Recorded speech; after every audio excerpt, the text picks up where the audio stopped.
Hi, welcome to this machine learning project. Well, this is Radha, your guide, a content creator towards data science and machine learning. I am here today to talk to you about the stroke prediction problem statement. The main motto of this project is to get insights about sudden stroke occurring in humans. Many people fall victim to stroke, and the numbers are increasing more in developing countries. This video aims to apply machine learning to create a model capable of predicting stroke based on certain features. For this, we have used a data set from Kaggle. So let's look at the data set first. So as you can see, there are 12 features in this data set, starting from ID, gender, age, hypertension, heart disease, ever married, work type, residence, average glucose level, body mass index is nothing but BMI, smoking status, and stroke. So this the 12th column is the dependent column, which is dependent on all of these features, and all of these 11 features are independent ones. So for developing our model, I have used Google Colab. Now, this procedure involves taking the data set and dividing it into two subsets. So let's look at this. I have divided our data sets into two subsets. The first subset is used to fit the model, referred to as the trained data set. And the second subset, here what happens is the predictions are made and are compared to the expected results. Let's start with the coding part now. Now, before starting with the coding part, these are the steps which are involved to create model. Firstly, I have imported certain libraries, as you can see, and in the second step, we will be processing our data. Third, we will be building up our model. So we will start with the data set now. In the first step, we will start with basic dependencies. These numpys and pandas are used for data manipulations. The matplotlib, seaborn, and IPY are used for the data visualizations. This IPY widgets have been used for animated data visualizations or interactive data visualizations, and the plotly for again data visualizations. So let's run at this cell. And now, as you can see, it is working. Now in the second step, I have loaded my data. So for loading our data, we have used a read underscore CSV function. In this CSV function, I have passed the location of this data set. So as you can see, I have uploaded my data set first. And if you go to this triple dots, you can copy this path and paste it directly over here. It helps you to load the data set. The second step, in order to know more about this data columns header, we have used data columns function. So let's run this.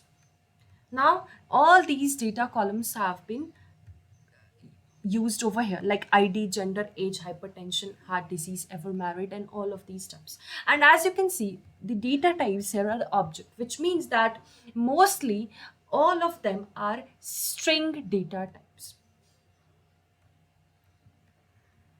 To get the first 5 rows of the data, we have used tr.head function to grab all these 5. So as you can see, these type of columns are string type.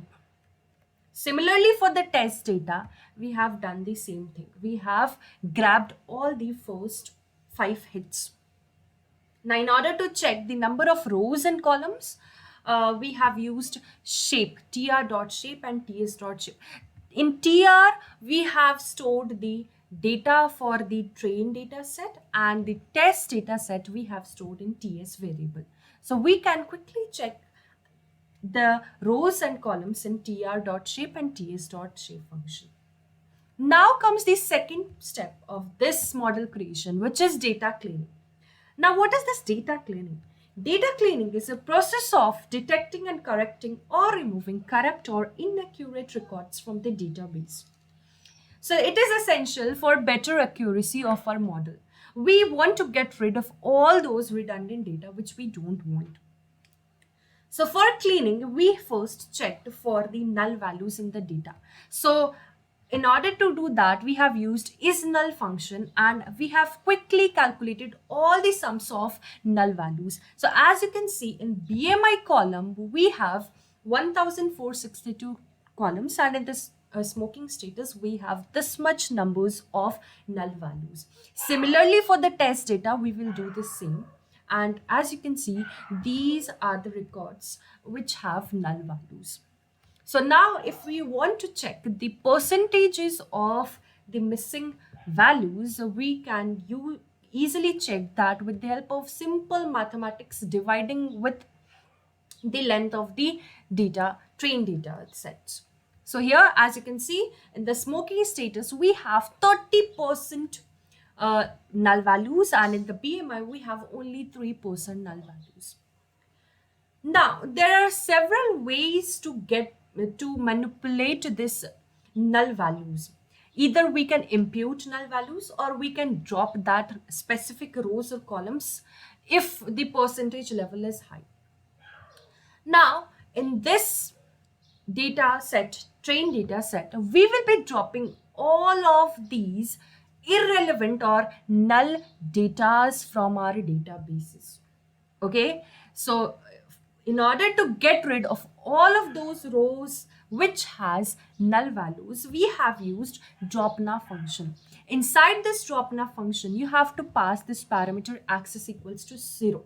Now, if we use axis equals to 0, it means that we are dropping the rows. If we use axis equals to column, we will drop the columns. How equals to any? Now, there are two ways to use this how, either any or all. If we are using any, it means that we will be deleting all of those rows which has any number of null values. So we have performed both for the train as well as test data sets. Let's see the working. So the rows has been dropped. Now, after dropping the rows, we will quickly look at the shape of the data. So now, as you can see, the shape of the data set is now around 29,000. So before that, it was something around 43,000. Now it has been reduced. Now the third step is data visualization. This is nothing but a graphical representation of informations and data. Till now, we have only worked upon statistics. Now we will perform some visualizations. So by using this interactive manual imported from this IPY widgets, we will check how to use univariate or how to perform univariate analysis on categorical data. Now, what is this categorical and numerical data? As you can see above, all these are categorical data, like stroke 0, 1. 0 indicates that the person is healthy person, he or she is not having, or he or she has not suffered from stroke, and 1 indicates that the person is suffered from the stroke. So these type of data are categorical data. In the gender also, we have male, female. So the binary things are categorical data. So in order to visualize things, we have used this count plot for the data. So let's run the cell. And in this, we have passed the object type of data first. So we will see the gender first of all. We will quickly run this. And as we can see, that we have got more number of female genders as compared to male. So in this records, in this data set records, we have got more number of females. Now we can also look for the smoking status as well. So to get the insights about smoking, pattern of smoking, so there are many people who have never smoked. There are moderate level of people who have smoked in this way, and there are some former smokers as well, which means they have smoked previously. So let's quickly change it to be number. We want to see the visualization for number type of data, means which has only number related data. We don't have any strings. So let's look at the stroke first. I'll quickly run interact, and as you can see, there are so many people who didn't suffer from stroke, and only little percent of people has suffered from stroke. So from this visualization, we get a clear-cut idea about the statistics. We can also look for age. Now, this is the pattern for age, heart disease. Yes. So there that much people who have stroke or who suffered from stroke definitely must have heart disease. That's the reason why they are suffering from stroke. So after execution of all these stuffs, you can clearly get idea of the categorical as well as the numerical data. Now here I have used this bar plot to plot to get the idea about the gender as well as the stroke at once. We have seen there only. So there are many female. So as we you can see over here, like from male and female, there are more percentages of female who is suffering from stroke, and the less percentage of male compared to female who has stroke problem. Now, in order to get more about the data patterns, we will use this group by function to get the pattern, to get the idea about the gender versus, to get the exact number of gender versus stroke. So, as you can see, there are around 17,000 uh, female members who don't have stroke, and one indicates the person who is suffering from stroke. So 313 people from female are suffering from stroke. Similarly, for the male, we have got this one. Now we will look at the smoking status column. So we have used so these are the figures which we have seen earlier in the data visualization. These are the people who never smoked, these are the people who smoked, and these are the chain smokers. Okay, now we will perform some group by function taking two columns again, which is now this time it is gender versus smoking status. So as you can see, these are the stats related to the female male. Okay, now we will look at some count plots between gender and smoking status. Similarly, according to this stats only, we have visualized to check the things properly to get the clear idea. So for male, we have people who have never smoked, formerly smoked, and smoked, and in female. So as you can see, in the female category, we are getting more number of females who are chain smoker. Okay, now comes the very much important part of this model creation, which is the label encoding. Now, as you have seen above, what happened is there's so many numbers of datas which are written in string type. Now, if we want to train our model, these string type becomes irrelevant because in programming, they don't know how to handle this string type of, or rather object type of data. So for that reason, we have used label encoding.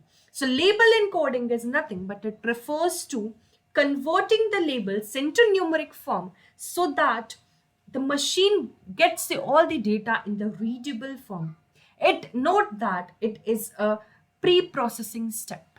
Okay, so here I have I have divided our two variables, one for the string type of data and one for the integer or floating type of data. Okay, so we have categorized our divided our data into two halves. So in the first half we have stored all of those data which are in string format. So in this train dot or data train dot select d types function returns the subset of data frame columns based on string type of data. Okay, similarly for the test data, we have done the same. This test data, this test dot select d types have returns the subset of all the data frame columns which has this string type. In the same manner, we have stored all the integer types of data in one variable, both for the train as well as for the test. Okay, now we have certainly imported this label encoder from sklearn library, and in this step we have just